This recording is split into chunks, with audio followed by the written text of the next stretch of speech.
Assalamu алейкум, урматтуу телекөрүүчүлөр. Мына бүгүн биз өнөр программасы буюрса сыртка чыктык. Бүгүн дагы бир өнөрлүү инсандарды сиздерге тааныштыралы деп турабыз. Бүгүн биз Өскөн районуна караштуу Жылалды айыл өкмөтүнүн таланттууларына келип калган жайыбыз бар.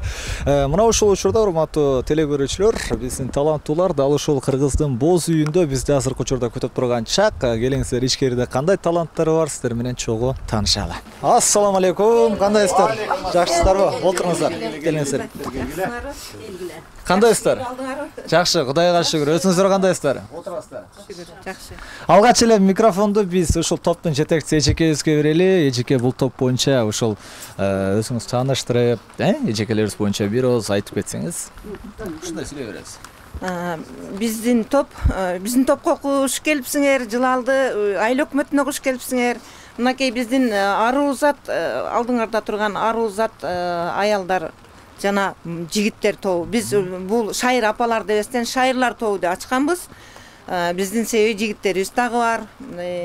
Бул 14-жылы 2014-жылы түзүлгөн 1900-гө өзүмдүн туулган жылым өтүп кетти.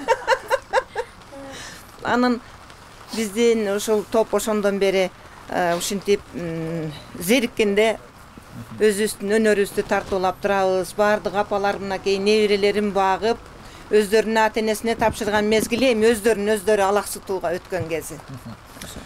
Негизи баягы бүгүнкү биздин берүүбүздү дагы телекөрүүчүлөрүбүзгө буйруса, ушул Жылалды айылынын таланттуулары менен буйруса ар биринин өнөрүнө күбө болууга аракет кылалы. Ага чейин дагы баарыңыздардан азыр мындай бир четтен маектешкенче, чыгармаларды укканча сонун бир көрсөтүү даярдайбыз деп ишенебиз. Анда кандай кылалы? Бир чуу дегенде бир чыгармага же бир кезекти кимге сунсак эжеке?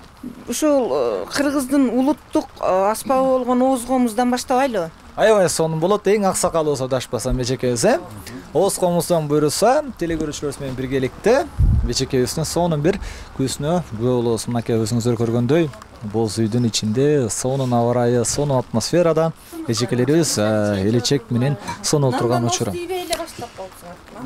Келиңиздер, болуз тиеле.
Кезекти дагы да болсо алдыда Назарали агабыз менен дагы сонун бир маектешебиз. Тагыраагы Кыргыздын ушул бир улуттук десек болот суусундугу кымыз менен буйруса Кыргыз элине азыркы учурда сонун бир кызмат кылып аткан экен.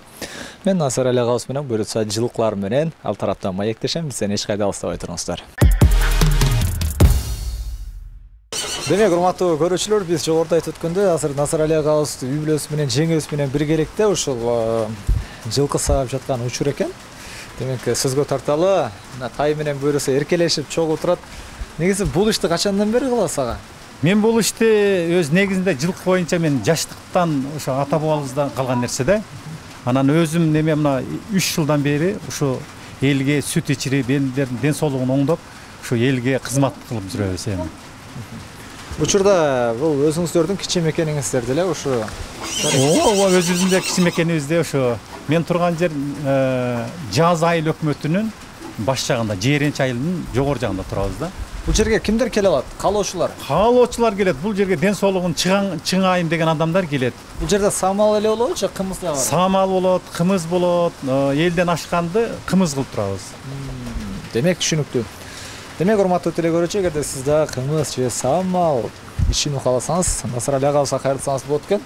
Буюрса, мынакей азыңыздар көргөндөй ушунча бир 20га чукул жылкы менен учурда элге кызмат кылып атат экен. Ишиңизге ийгилик. Эми болсо сизди эфирден сырткары буюрса, жагымдуу бир чыгармаңызды телекөрүүчүбүз менен чогуу тыңдайлы энди.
Бара келди. Ушу шырылдакты кантип өздөштүрдүңүз? Мунун сыры эмнеде? Эми жанагы жаш кезимен ушу музыкага жакынмын да. Анан мен дагы жаш кезимде жанагы орустардын гармошка деген кичинекей инструмент бар, ошону ойнойм да. Анан ал бузулуп калганда байланыштуу жанагы шырылдак өттүм да. Бул шырылдакты негизи ритмди кантип аласыз? Чыгармага карап, жай чыгармага башкачараак, ар бир чыгармага өзгөчөрөөк кылып кошуш керек болсо керек. Сөзсүз. Мисалы үчүн шок чыгармага шок ойнойбуз. Жайрагына жай кетет. Ритмге өзү музыканын эмесине карап туруп эле, эми нарагында бар экен ошондо ойнойбуз да. Демек бул жерде сулук күчтүү болуш керек. Жана ошо чарма менен айкалыштырып, туура айкалыштырып кетиш керек, Баракелде, ыраазычылык билдирелим. Эми мен кийинки суроону ошол аккордеончу агама узаткым келип атат. Ушул инструментти кайдан үйрөндүңүз жана мындан башка инструменттерди дагы ойнотосузбу деген суроо. Бул инструментти ойноп калганымдын бирден бир себеби ошо айылда бизден улуу агаларыбыз болгон. Анан мен дагы бир себеби менин өкүл атам Азамат Жорубаев, Асказдар көрүңүздөр деле. Ошол агабызды көрүп, өкүл атамды көрүп, ошолордун ойногон, ырдаганын көрүп, кызыгуу болгон. Анан өзгөндө аны балдар музыкалык мектеби эле, азыр башкача өзгөрүп кетти. Зулпуев Ильяс деген агайдын колунда 5 жыл окудум аккордеондо. Анан ошондон бери эле аккордеон жыл кыяк менен. Анан ушул топто ушул жалпы апаларга бир эле сиз аккордеон ойноп жүрөт экенсиз да? Кыйын эмеспи негизи? Эми кыйын болгондо кыйын. Бул шайырлар кыйын да буларчы. Жаман татаалырларды ырдашат, анан үйрөнүш керек болуп, угуш, кулакка сиңириш керек болуп, бул эски ырларды ырдашат. Чынын айтсам, баягы кулакка сиңип калганда жөн жүргөндө деле ушулардын ырларын кыңылдап калган күндөр бар. Жакшылыктарга барып деле ушулардан ырдап коем дебейсизби? Ошондойчу болду? Жок, андай боло элек бака. Боло элек. Эми дагы да болсо, урматтуу телегөрүүчүлөр, биз болсо өнөр программабызды алдына көзү улантабыз. Эми кайрадан шайыр апаларыбыз сиздер үчүн чыгармаларды созулунтуп аткарып берет. Андан кезектеги чыгарманы чогуу тыңдайлы.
Ай, бара келдим. Эчеке, сизди дагы бир эки ооз сөзгө тарталы.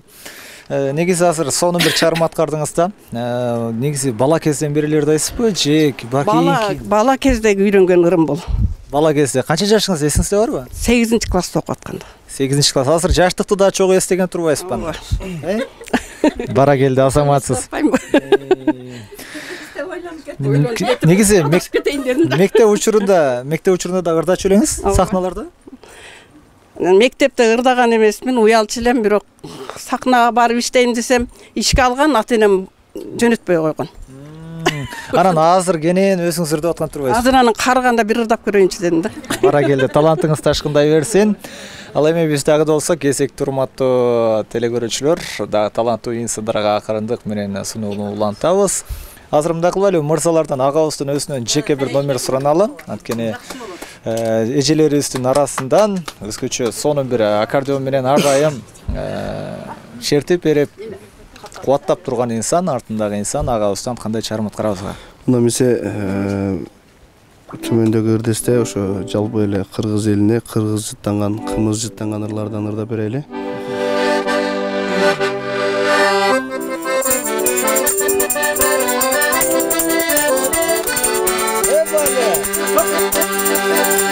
Çayloğlu bozu dikmese, çakıratımız içmese, o şolda dolu kırmızı.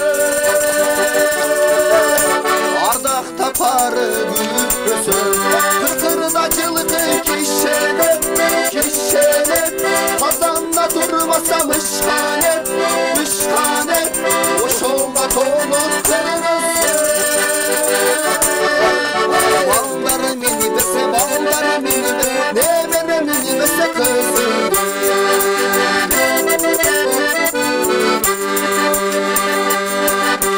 Kızları beş kökülür böse, konukta koy soyu vermese, o şolda dolu kırmızı. Halpağın başka gidese, kıkırda çılığı kişenep, kişenep, kazanda durmasa mışkanet, mışkanet, o şolda dolu kırmızı. Balları minibese, ne vere minibese, ne vere minibese kızım.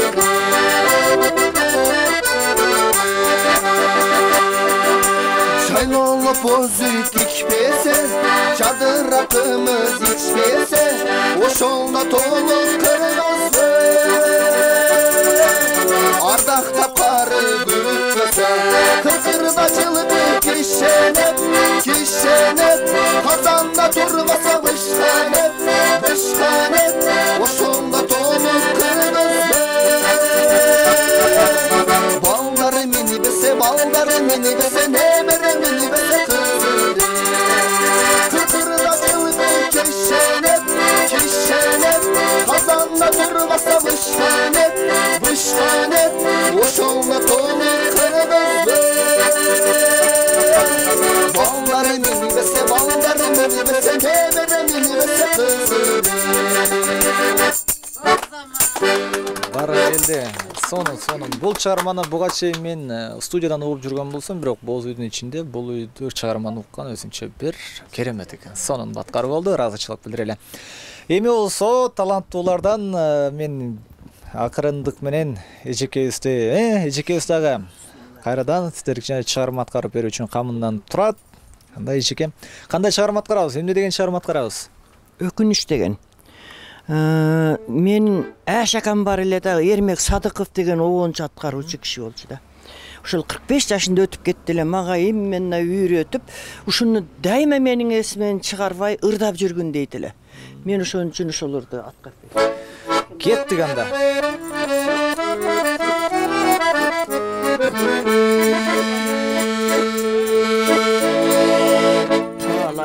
Talay sızdık tağdır ekin, tağdırın bizelingeni kalır ekin. Yürülüp al kalbırda birge жүрüp, nege men seni görüp kaldım ekin. Kaldım ekin.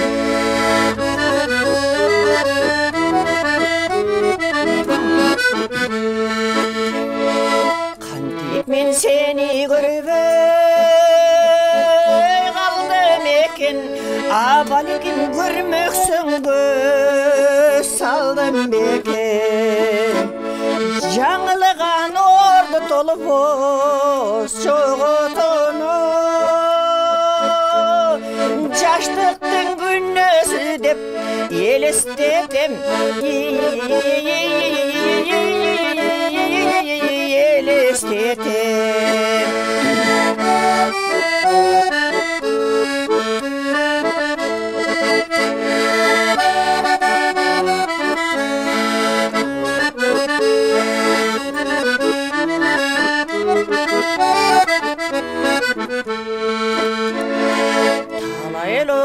талайсыздық тағдыр екен, тағдырың безелінген қалыр екен. Үйріліп алғалы бірда бірге жүріп, неге мен сені көрмей қалдым екен, қалдым екен. Үйріліп алғалы бірда бірге жүріп, неге мен сені көрмей қалдым екен, қалдым екен. Бара келди, сонун керемет аткаруу болду. Эми болсо биздин жаныбызда кайрадан топтун жетекчиси пайда болуп калган учуру. Эжеке, мен ошол топ боюнча да сизден сурагым келип атат. Сиздердин ушу шайырлар тобунда дагы эмне нерселерди кыласыздар, эмне өзгөчөлүктөрү бар, апаларыбыздын дагы кандай эл билбеген таланттары бар, өзүңүз топ боюнча айта кетсеңиз. Ошол биздин топ сайма сайган чебер кыздарыбыз бар, жанагы кызга сеп жасашат. Ошол бүгүн дагы бир мына аба ырайына байланыштуу сайма сайып көрсөтүү, ошону бийлөөбүз бар эле, ал тартылбай калганы турат.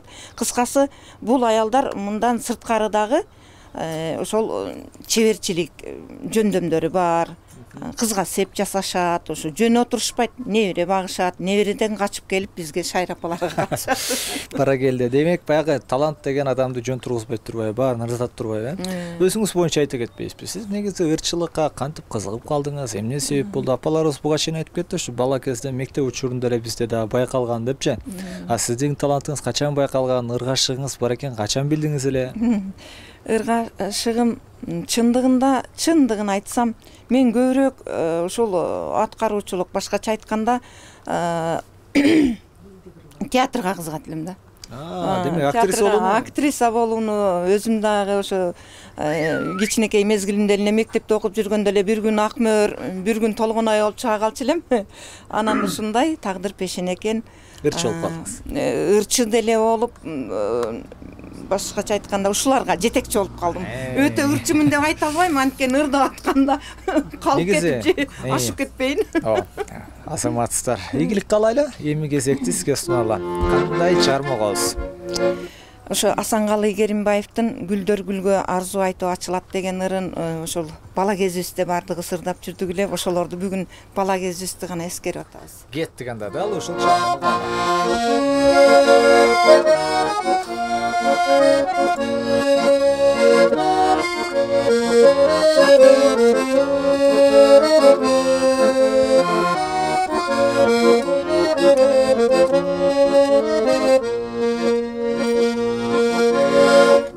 Tarafım bir gana seni cıttanıp, acıraygan gözlerine sultanıp, vakıtında yemin olsayın sen esteyn, baskan izin başkalardan kızganıp, baskan izin başkalardan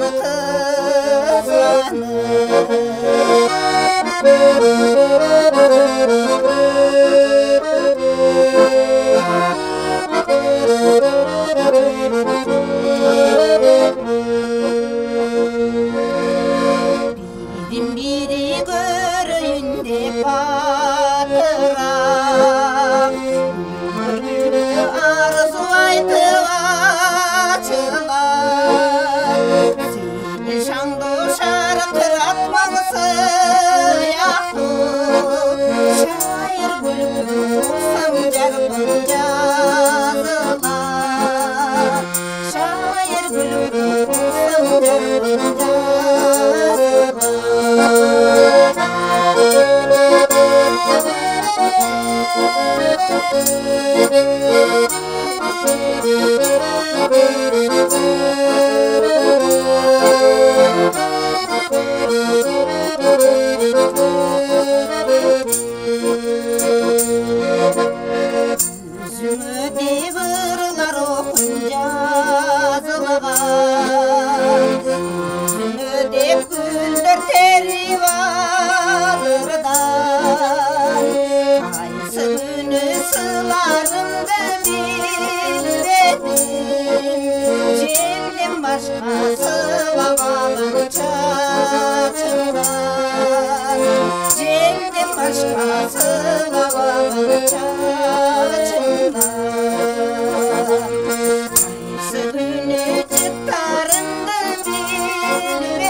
Ay bara geldi.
Geldi.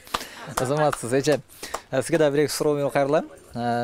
Чыгармачылыкта негизи ушул шайырлардын арасында сиздин көбүнчө вазифаңыз кандай? Кандай эмне кыласыз көбүнчө? Чыгарма аткарасызбы? Жана жогоруда эжем айтты эле.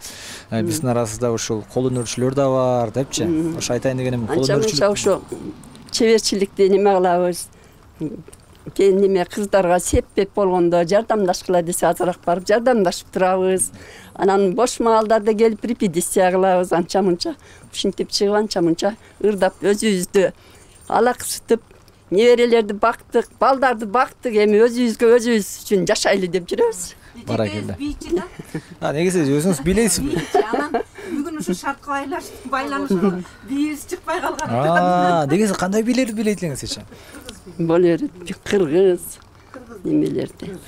Канча негизи буга чейин көйлө бийлеп жүргөнсүзбү же ушу топко келгенден кийин билей баштадыңызбы? башталар мектеп маалдарда репетициялар катышып өзүбүзчө ойноп бара келди. Мынакей урматтуу теле көрүүчүлөр, биздин апаларыбыз ыр менен эле тим болбостон бий жааттан дагы мыкты экен. Буюрса аба ырайына байланыштуу болуп калды, болбосо мешеким сиздер үчүн сону биле бермек. Ыраазычылык билдире эле, бар болуңуз.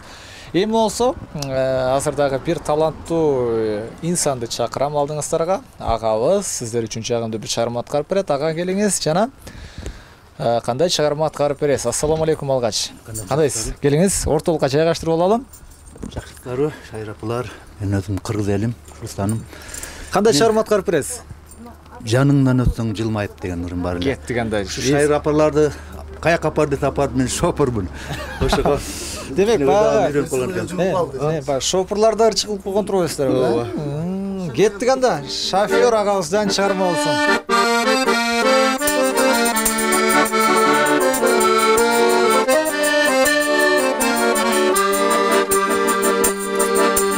Жанымнан өссөң жылмайып, жол карайм сени кылычайып. Иштеге сырды айталыбай, жүрөсүң айтчы кимдайып. Иштеге сырды айталыбай, жүрөсүң айтчы кимдайып.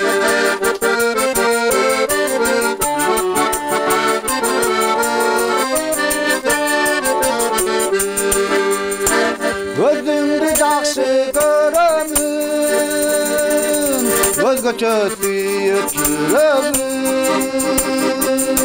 Өрт болуп өмүр өтсө да, сүттөн ак менин тилегим. Өрт болуп өмүр өтсө да, сүттөн ак менин тилегим.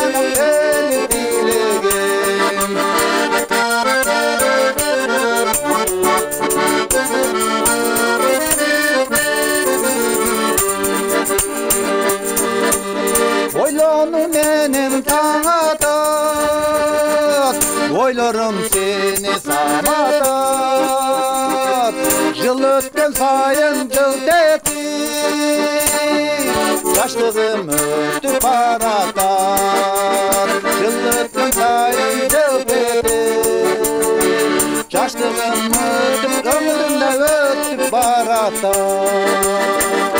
Жыл өткөн сайын жылт этип, жаштыгым өтүп, өмүрүмдө өтүп баратат.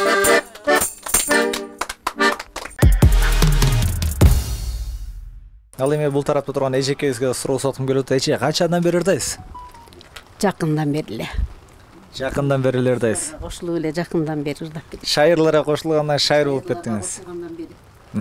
Ал эми бул тарапта аккордеончу агабызга дагы суроо соталы. Аккордеон менен качандан бери таанышсыз? Биз аккордеон менен мен 5-классыман бери таанышмын. Бул биздин баягы кыргыздардын, кыргыз элинин канына сиңип калган биздин экинчи музыкалык аспабыбыз болуп калганына байланыштуу. Ушу аккордеон менен кичинемден бери эле ойнойм. Бара келди. Келиңиздер анда, сиздерден бир жагымдуу чыгарма болсун анда.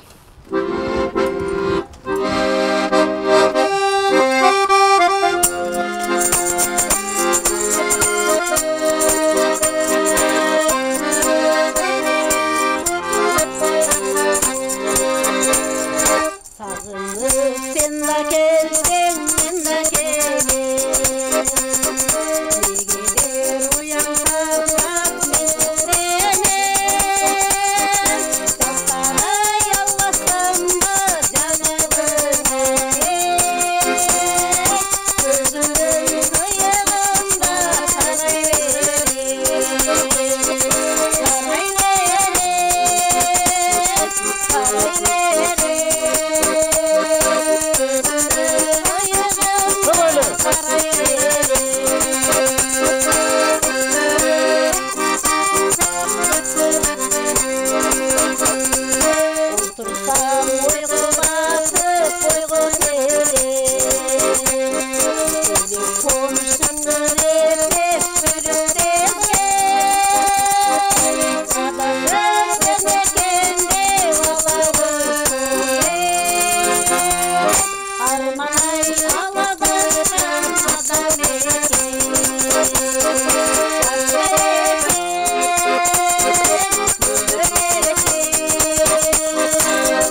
Ай, бара келди. Керемет аткаруу болду. Сонун. Эми болсо биздин ак сакал эжекебизден мен бир эки ооз сөзүн уккум келип турат. Эжекебизге микрофон суна алам.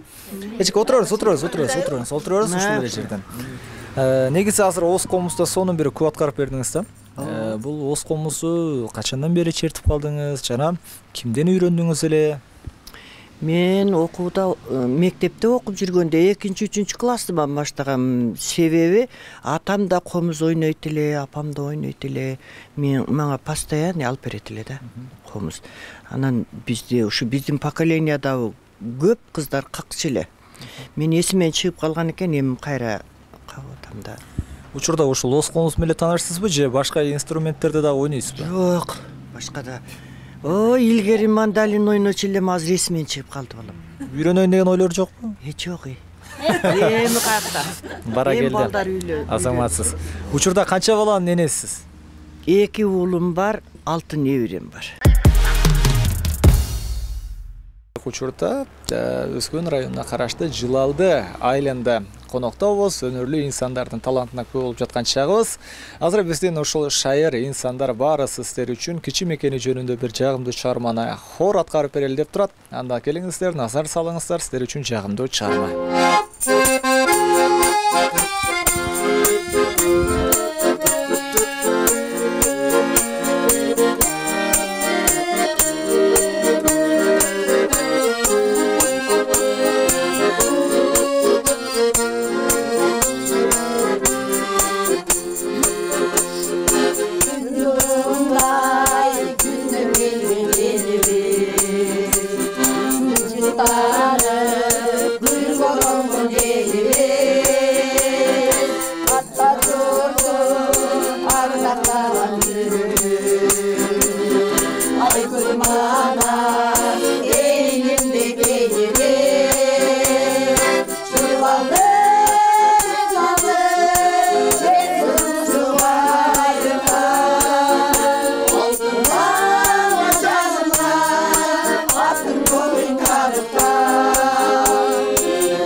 Мына ушундай урматтуу телекөрүүчүлөр, бүгүнкү биздин өнөр программабыздын кезектеги чарылышы дагы жыйынтыкталып барат жаткан учуру биз сиздер менен коштошпойбуз. Кийинки эфирлерден көрүшкөнчө дейбиз. Ал эми биздин таланттуу инсандардан сиздер үчүн дагы эркин микрофон узаталы. Жалпы биздин көрүүчүлөргө каалоо тилектер болсо. Кыргыз элим аман болуңуздар. Ар дайым ырда бийлеп жүрүңүздөр. Бизге Көпөрөлгөн Ош ТВ теле радио компаниясына сиздердин жетектеген коллективиңерге бар жоона ыраазычылык билебиз. Аман болуңуздар, бар болуңуздар. Сиздерге чармачылык ийгилик. Эми болсо топтун жетекчисинен дагы эжекелерибиздин атынан бир эжекем. Жалпы биздин көрүүчүлөргө деген каалоо тилек. Жалпы көрүүчүлөргө кыргыз элим тынччылык, аманчылыкта, байгерчиликте, бакубатта жашасын. Дүнүйө жүзү тынч болсун. Ошонун арасында дүйнөдө эли журтубуз тынч болсун. Ошондой эле ушул Ош ТВ телеканалы дайым ишиңерге ийгилик каалайбыз. Дайым алгалай бергиле, алдыда эл менен бирге болгула. Ишиңерге ийгилик. Кызыр жулуу болосун.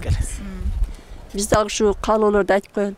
Ору сыркоо жок болсун, кырсык болбой мекенибизде дайым тынчтык орносун. Колу жайып дуа кылам баарыңа, өмүр берсин дайым сизге Кудайым. Баарыбыз бар бололу, бай бололу, жакшылыкка жар бололу, ушинтип жакшы күндөрдө дайым бирге болуп немебиз улана берсин. Ушинтип. Рахмат. Амин, Аллах акбар.